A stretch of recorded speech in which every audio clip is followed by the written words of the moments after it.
आता राज्यभरातल्या घडामोडींचा सुपरफास्ट आढावा सविस्तरपणे घेणार आहोत. बघूया. खासदार सुप्रिया सुळेंनी मनोज जरांगे यांच्या आंदोलनस्थळी भेट दिली आहे. यावेळी त्यांनी तातडीने सर्वपक्षीय बैठक बोलवून चर्चा करावी अशी मागणी केली. तर जरांगेंच्या मागणीसाठी एकदिवसीय अधिवेशन बोलवावं अशीही मागणी सुप्रिया सुळेंनी केली. पुण्यातच विरोध नसेल तर माननीय मुख्यमंत्र्यांनी तातडीने कॅबिनेटमध्ये निर्णय घ्यावा आणि गरज पडली जर काही करायचं असेल कॉन्स्टिट्यूशन अमेंडमेंट वगैरे तर तातडीने त्यांनी एक असेंब्लीला उद्या बोलवावी. काय अडचण आहे?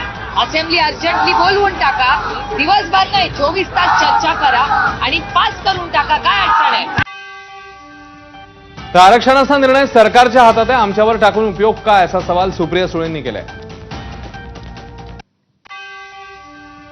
आज निर्णय कुणाच्या हातात आहे? विरोधी पक्षाच्या का सरकारच्या? कुणाच्या हातात आहे? सरकारच्या. सरकारने याची उत्तर दिली. आमच्या अंगावर टाकून उपयोग काय? आता सत्ता मुख्यमंत्री व्हायचं आहे ना, सगळे पक्ष घरं फोडून झालाय ना, आता निर्णय घ्यायची वेळ आलेली आहे. आमचे पक्ष फोडले, आमची घरं फोडली ना, आता घ्या ना निर्णय. बसलाय ना तो 250 आमदार घेऊन, मग घ्या निर्णय. सत्ता नुसती लाल बत्तीची गाडी, प्रायव्हेट प्लेन आणि हेलिकॉप्टर नसतं. बायबाप जनतेच्या सुख दुःखात माणूस असला पाहिजे, त्याला खरं नेता म्हणतात. मुंबईतल्या आझाद मैदानात सुप्रिया सुळे आणि जरांगेंच्या भेटीनंतर मराठा आंदोलकांनी सुप्रिया सुळेंना घेराव घातलाय. सुळेंची गाडी अडवत आंदोलकांकडून शरद पवारांविरोधात जोरदार घोषणाबाजी झाली. तर मराठा समाजासाठी शरद पवारांनी आतापर्यंत काय केलं असा सवाल मराठा आंदोलकांनी सुप्रिया सुळेंना केला.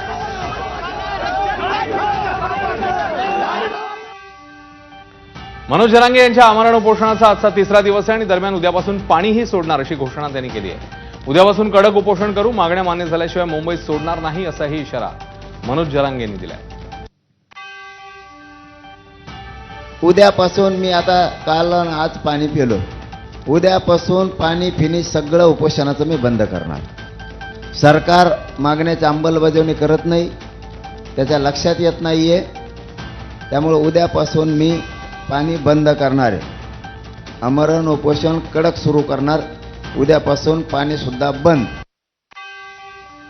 तर उपमुख्यमंत्री अजित पवार सर्व कार्यक्रम रद्द करून मुंबईत येणार आहेत. तर एकनाथ शिंदे देखील दरेगावातून आजच मुंबईत येतील अशी माहिती आहे.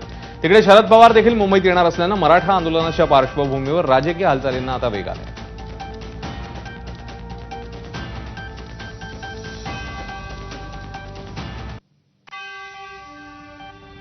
मंत्री छगन भुजबळ अखेर ऍक्शन मोडवर आहेत. छगन भुजबळांनी उद्या राज्यातल्या सर्व ओबीसी नेत्यांची मुंबईत तातडीची बैठक बोलावली आहे. उद्या ओबीसी समाजाच्या नेत्यांची बैठक पार पडल्यावर ओबीसी नेत्यांची पत्रकार परिषद देखील होणार आहे. मनोज जरांगे यांनी आग्रह धरलेल्या हैदराबाद गॅझेट, सातारा आणि औंध गॅझेटबाबतचे सुप्रीम कोर्टाचे निर्देश पत्रकार परिषदेत मांडणार असल्याची सूत्रांची माहिती आहे.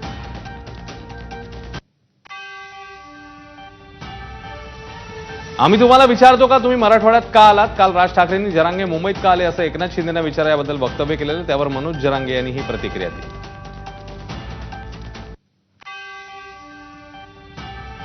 सगळ्या गोष्टींची उत्तरं तुम्हाला एकनाथ शिंदे देऊ शकतात, मी नाही देऊ शकत.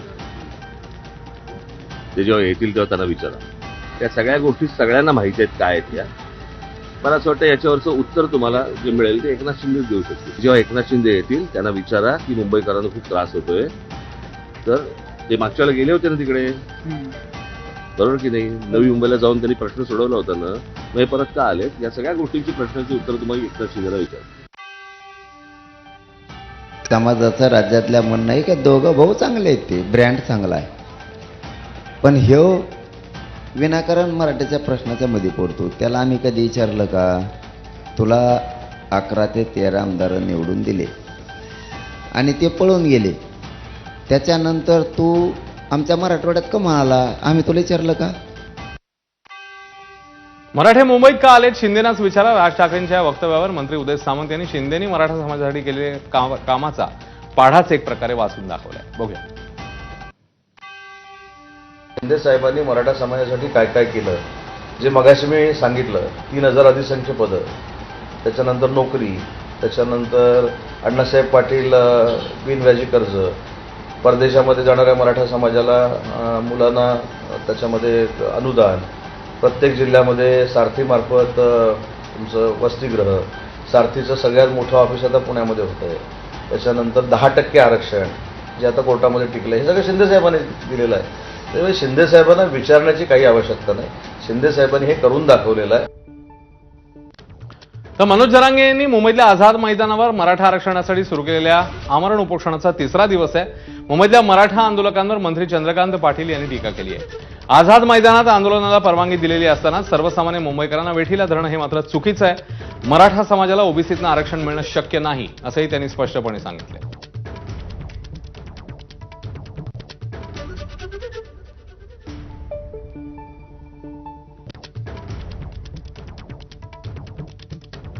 मनोज दादा जरांगेंना असं आवाहन करेन की हे खरंच आहे की आपल्या काही मागण्या आहेत त्या मान्य झाल्या पाहिजे, त्यासाठी आंदोलन केलं पाहिजे, लोकशाही पद्धतीने केलं पाहिजे. पण आपल्या मागण्या मान्य करताना दुसऱ्याची अडवणूक होणार नाही.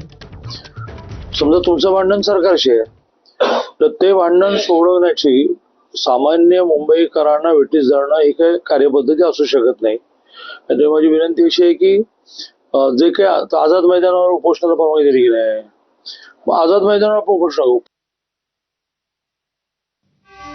तर नितेश राणेंनी काहीच दिवसांपूर्वी मनोज जरांगेंवर निशाणा साधला होता, ज्याला आता मनोज जरांगे यांनी उत्तर दिलं.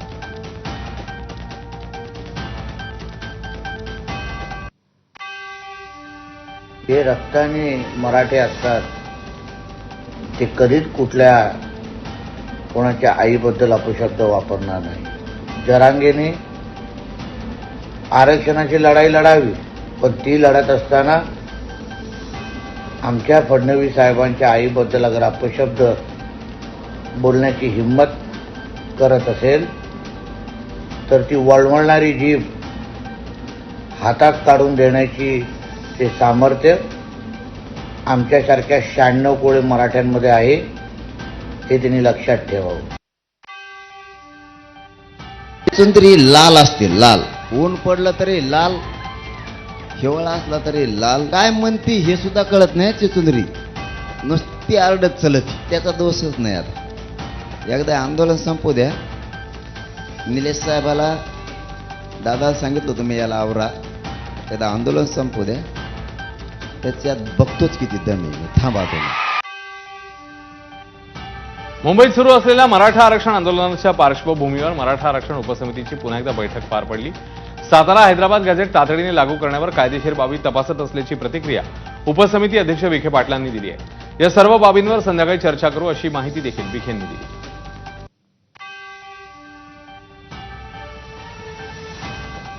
तर मुख्यमंत्र्यांनी तातडीने मार्ग काढण्याचे आदेश दिलेत तरी का काढत नाही, उपसमितीच्या बैठकीवर मनोज जरांगे यांनी ही प्रतिक्रिया दिली. काल जर मुख्यमंत्र्याच्या घरी बैठक झाली आणि मुख्यमंत्र्यांनी जर असे आदेश दिलेत की तातडीनं मार्ग काढा, तर मग ज्यांना सांगितले ते का काढत नाहीत? हे तुम्ही म्हणताय म्हणून आम्हाला माहीत झालं. त्यांनी जर उपसमितीला मंत्रिमंडळाच्या त्यांना जर सांगितलं की रात्रीच की तुम्ही तातडीनं हा मार्ग काढा, तर हे का काढत नाहीत?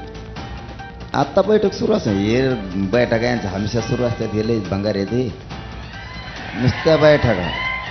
मार्ग काढून लोकांच्या मनं जिंकायचे हे गरीबाचे, ते सोडून देते. मंडल यात्रा काढणारे राष्ट्रवादी शरद पवार पक्षाचे ओबीसी सेलचे अध्यक्ष राजापूरकर यांनी काल मनोज जरांगेंची भेट घेतली. यावेळी जरांगेंच्या तब्येतीची विचारपूस करण्यासाठी भेट घेतल्याची माहिती राजापूरकरांनी दिली. तर पाठिंबा दर्शवण्यासाठी राजापूरकर आले होते अशी प्रतिक्रिया जरांगेंनी दिली.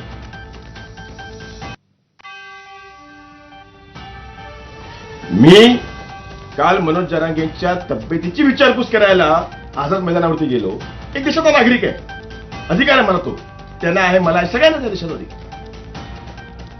तर राजापूरकर ओबीसी मराठ्यांच्या भेटीला हेच पाहिजे ना. म्हणजे ओबीसी मराठ्यांचा दुश्मन, मराठा ओबीसीचा दुश्मन, ओबीसीने मराठ्यांना कापा, मराठ्यांनी ओबीसीला कापा, एक दुसरा थोडा, हेच पाहिजे ना. शिवसेनेचा पहिला नेता मनोज जरांगेंच्या भेटीला गेल्याचं दिसून आलंय. आझाद मैदानावर आंदोलन सुरू झाल्यावर शिवसेनेच्या कुठल्याही नेत्याने जरांगेंची भेट घेतली नव्हती. मात्र आता आमदार संदीपान भुमरे जरांगेंच्या भेटीला आले होते. त्यांनी जरांगेंना चर्चाही जरांगेंसोबत केलेली आहे. विलास भुमरे हे खासदार संदीपान भुमरेंचे पुत्र आहेत. विलास भुमरेंसोबत अजित पवारांच्या राष्ट्रवादीचे आमदार राजू नवघरे हेही उपस्थित होते. 29 तारखेपासून आझाद मैदानावरती सकल मराठा समाजाच्या मनोजदादाच्या नेतृत्वाखाली या ठिकाणी उपोषण सुरू आहे. या मागण्या सकारात्मक आहे आणि एकनाथजी शिंदे साहेब यांची आज आम्ही भेट घेऊन दोन्ही उपमुख्यमंत्री असतील, मुख्यमंत्री असतील, या मागण्या सकारात्मक आहे आणि या मागण्या मान्य केल्या पाहिजे या दृष्टिकोनातून आम्ही सर्व आमदार मिळून ही एकनाथ शिंदे साहेबांकडे मागणी करणार आहोत. जालन्यामध्ये माजी केंद्रीय मंत्री रावसाहेब दानवेंसमोर मराठा आंदोलकांनी जोरदार घोषणाबाजी केली आहे. भोकरदन तालुक्यातील शिरसगाव वाघरूळ गावात ग्रामपंचायत इमारतीच्या उद्घाटनासाठी दानवे गेले होते. यावेळी दानवे शिवरायांच्या पुतळ्याला अभिवादन करत असतानाच मराठा तरुणांकडून जरांगेंच्या समर्थनार्थ एक मराठा लाख मराठाची जोरदार घोषणाबाजी पाहायला मिळाली. कायदा आणि सुव्यवस्थेचा प्रश्न निर्माण होऊ नये म्हणून मंत्रालयाकडे जाणारा रस्ता पूर्णपणे बंद करण्यात आला. पोलिसांनी मंत्रालयाकडे जाणाऱ्या रस्त्यावर बॅरिकेडिंग केले. नवी मुंबईत मराठा आंदोलकांकडून आक्रोश केला जातोय. आमचा संयम सुटल्यास रस्त्यावर उतरून आंदोलन करू. नवी मुंबई महापालिका आणि सिडको सुविधा पुरवत नाहीये. राहायला जागा दिली असली तरी या ठिकाणची शौचालयं सगळी बंद आहेत. पाणी उपलब्ध करून दिलं जात नाहीये. आंघोळी करता येत नाहीये. श्रीमंत असलेली महापालिका पाणी का देत नाही असा सवाल आंदोलकांनी केला. आम्हाला इथं कुठल्याच प्रकारची व्यवस्था होत नाही. आम्हाला खाण्यापाण्याचा प्रॉब्लेम आहे, शौचालयाचा प्रॉब्लेम आहे. आम्हाला पाणी भेटत नाही. आम्ही गावाकडून राशन तर आणलेलंच आहे. 500-500 लिटर बॅलरचं पाणी पण आणलं होतं. ते पाणी आमचं परवालाच संपलंय. आता आम्ही एका बाटलीसाठी ओढून भटकतोय. आम्हाला इथं प्रशासनानं पाण्याची आणि शौचालयाची व्यवस्था करून द्यावी. याच बातमीसोबत एक